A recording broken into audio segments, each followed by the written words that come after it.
پرستی نہیں، دین کے معاملہ میں بے شک جدا ہو چکی ہے ہدایت گمراہی سے۔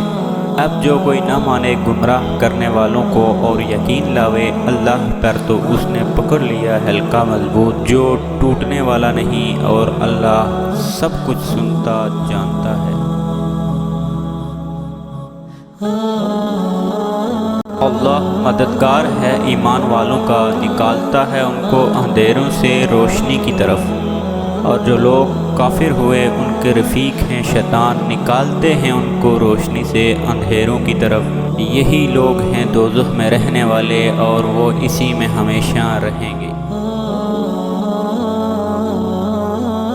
کیا نہ دیکھا تو نے اس شخص کو جس نے جھگڑا کیا ابراہیم سے اس کے رب کی بابت، اسی وجہ سے کہ دی تھی اللہ نے اس کو سلطنت، جب کہا ابراہیم نے میرا رب وہ ہے جو زندہ کرتا ہے اور مارتا ہے، وہ بولا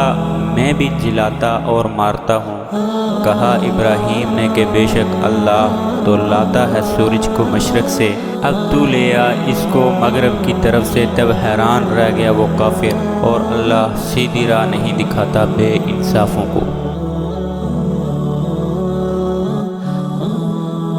یا نہ دیکھا تو نے اس شخص کو کہ گزرا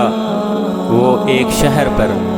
اور وہ گرا پڑا تھا اپنی چھتوں پر، بولا کیوں کر زندہ کرے گا اس کو اللہ، مر گئے پیچھے پھر مردہ رکھا اس شخص کو اللہ نے 100 برس، پھر اٹھایا اس کو کہا تو کتنی دیر یہاں رہا، بولا میں رہا 1 دن یا 1 دن سے کچھ کم، کہا نہیں بلکہ تو رہا 100 برس، اب دیکھ اپنا کھانا اور پینا سڑ نہیں گیا، اور دیکھ اپنے گدھے کو، اور ہم نے تجھ کو نمونہ بنانا چاہا لوگوں کے واسطے، اور دیکھ ہڈیوں کی طرف کہ ہم ان کو کس طرح ابھار کر جوڑ دیتے ہیں، پھر ان پر پہناتے ہیں گوشت۔ پھر جب اس پر ظاہر ہوا یہ حال تو کہہ اٹھا کہ مجھ کو معلوم ہے کہ بے شک اللہ ہر چیز پر قادر ہے۔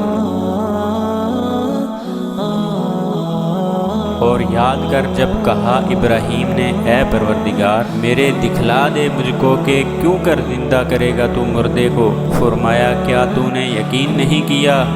کہا کیوں نہیں، لیکن اس واسطے چاہتا ہوں کہ تسکین ہو جاوے میرے دل کو۔ فرمایا تو پکڑ لے 4 جانور اڑنے والے، پھر ان کو ہلا لے اپنے ساتھ، پھر رکھ دے ہر پہاڑ پر ان کے بدن کا ایک ایک ٹکڑا، پھر ان کو بلا چلے آئیں گے تیرے پاس دوڑتے، اور جان لے کہ بے شک اللہ زبردست حکمت والا ہے۔ مثال ان لوگوں کی جو خرچ کرتے ہیں اپنے مال اللہ کی راہ میں ایسی ہے کہ جیسے ایک دانہ اس سے اگیں 7 بالیں، ہر بال میں 100 دانے، اور اللہ بڑھاتا ہے جس کے واسطے چاہے، اور اللہ نہایت بخشش کرنے والا ہے، سب کچھ جانتا ہے۔ جو لوگ خرچ کرتے ہیں اپنے مال اللہ کی راہ میں، پھر خرچ کرنے کے بعد نہ احسان رکھتے ہیں اور نہ ستاتے ہیں، انہی کے لیے ہے ثواب ان کا اپنے رب کے یہاں، اور نہ ڈر ہے ان پر اور نہ غمگین ہوں گے۔ جواب دینا نرم اور درگزر کرنا بہتر ہے اس خیرات سے جس کے پیچھے ستانا، اور اللہ بے پرواہ ہے نہایت تحمل والا۔ اے ایمان والو مت ضائع کرو اپنی خیرات احسان رکھ کر اور عزا دے کر، اس شخص کی طرح جو خرچ کرتا ہے اپنا مال لوگوں کے دکھانے کو اور یقین نہیں رکھتا ہے اللہ پر اور قیامت کے دن پر، سو اس کی مثال ایسی ہے جیسے صاف پتھر کے اس پر پڑی ہے کچھ مٹی، پھر برسا اس پر زور کا مینا تو کر چھوڑا اس کو بالکل صاف، کچھ ہاتھ نہیں لگتا ایسے لوگوں کے ثواب اس چیز کا جو انہوں نے کمایا، اور اللہ نہیں دکھاتا سیدھی راہ کافروں کو۔ اور مثال ان کی جو خرچ کرتے ہیں اپنے مال اللہ کی خوشی حاصل کرنے کو اور اپنے دلوں کو ثابت کر کر ایسی ہے جیسی ایک باغ ہے بلند زمین پر، اس پر پڑا زور کا مینا تو لایا وہ باغ اپنا پھل 2 چند، اور اگر نہ پڑا اس پر مینا تو پورا ہی کافی ہے، اور اللہ تمہارے کاموں کو خوب جانتا ہے۔ کیا پسند آتا ہے تم میں سے کسی کو یہ کہ ہوئے اس کا ایک باغ کھجور اور انگور کا بہتی ہوں نیچے اس کے نہریں، اس کو اس باغ میں اور بھی سب طرح کا میوہ حاصل ہو، اور آ گیا اس پر بڑھاپا اور اس کی اولاد ہیں ضعیف، تب آ پڑا اس باغ پر ایک بگولا جس میں آگ تھی، جس سے وہ باغ جل گیا۔ یوں سمجھاتا ہے تم کو اللہ آیتیں تاکہ تم غور کرو۔ اے ایمان والو، خرچ کرو ستھری چیزیں اپنی کمائی میں سے، اور اس چیز میں سے کہ جو ہم نے پیدا کیا تمہارے واسطے زمین سے، اور کثرت نہ کرو گندی چیز کا اس میں سے کہ اس کو خرچ کرو، حالانکہ تم اس کو کبھی نہ لوگے، مگر یہ کہ چشم پوشی کر جاؤ، اور جان رکھو کہ اللہ بے پرواہ ہے خوبیوں والا۔ شیطان وعدہ دیتا ہے تم کو تنگ دستی کا اور حکم کرتا ہے بے حیائی کا، اور اللہ وعدہ دیتا ہے تم کو اپنی بخشش اور فضل کا، اور اللہ بہت کشائش والا سب کچھ جانتا ہے۔ عنایت کرتا ہے سمجھ جس کسی کو چاہے، اور جس کو سمجھ ملی اس کو بڑی خوبی ملی، اور نصیحت وہی قبول کرتے ہیں جو عقل والے ہیں۔ اور جو خرچ کرو گے تم خیرات یا قبول کرو گے کوئی منت، تو بے شک اللہ کو سب معلوم ہے،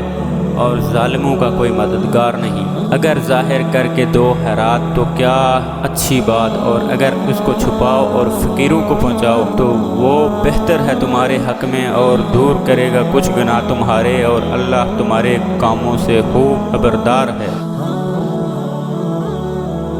تیرا ذمہ نہیں ان کو راہ پر لانا، اور لیکن اللہ راہ پر لاوے جس کو چاہے۔ اور جو کچھ خرچ کرو گے تم مال سو اپنے ہی واسطے، جب تک کہ خرچ کرو گے اللہ ہی کی رضا جوئی میں، اور جو کچھ خرچ کرو گے خیرات سو پوری ملے گی تم کو، اور تمہارا حق نہ رہے گا۔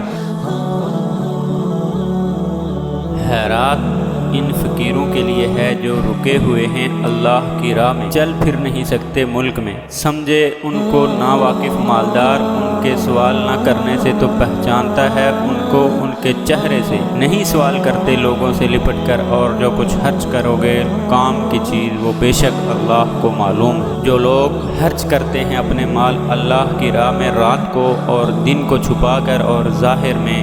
تو ان کے لیے ہے ثواب ان کا اپنے رب کے پاس، اور نہ ڈر ہے ان پر اور نہ وہ غمگین ہوں گے۔ جو لوگ کھاتے ہیں سود نہیں اٹھیں گے قیامت کو، مگر جس طرح اٹھتا ہے وہ شخص کہ جس کے خواص کھو دیے ہوں، جن نے لپٹ کر یہ حالت ان کی اس واسطے ہوگی کہ انہوں نے کہا کہ سوداگری بھی تو ایسی ہی ہے جیسے سود لینا، حالانکہ اللہ نے حلال کیا ہے سوداگری اور حرام کیا ہے سود کو۔ پھر جس کو پہنچی نصیحت اپنے رب کی طرف سے اور وہ بعد آ گیا، تو اس کے واسطے ہے جو پہلے ہو چکا، اور معاملہ اس کا اللہ کے حوالے ہے۔ اور جو کوئی پھر سود لیوے تو وہی لوگ ہیں دوزخ والے، وہ اس میں ہمیشہ رہیں گے۔ مٹاتا ہے اللہ سود کو اور بڑھاتا ہے خیرات کو، اور اللہ خوش نہیں کسی ناشکر گنہگار سے۔ جو لوگ ایمان لائے اور نیک عمل کیے اور قائم رکھا نماز کو اور دیتے رہے زکوٰۃ، ان کے لیے ہے ثواب ان کا اپنے رب کے پاس، اور نہ ان کو خوف ہے نہ وہ غمگین ہوں گے۔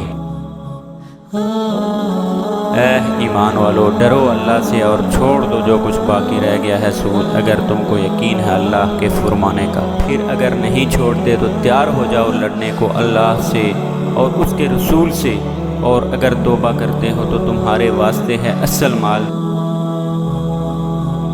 تم کسی پر ظلم کرو اور نہ کوئی تم پر، اور اگر ہے تنگ دست تو مہلت دینی چاہیے کشائش ہونے تک، اور بخشش دو تو بہتر ہے تمہارے لیے اگر تم کو سمجھ ہو۔ اور ڈرتے رہو اس دن سے کہ جس دن لوٹائے جاؤ گے اللہ کی طرف، پھر پورا دیا جائے گا ہر شخص کو جو کچھ اس نے کمایا، اور ان پر ظلم نہ ہوگا۔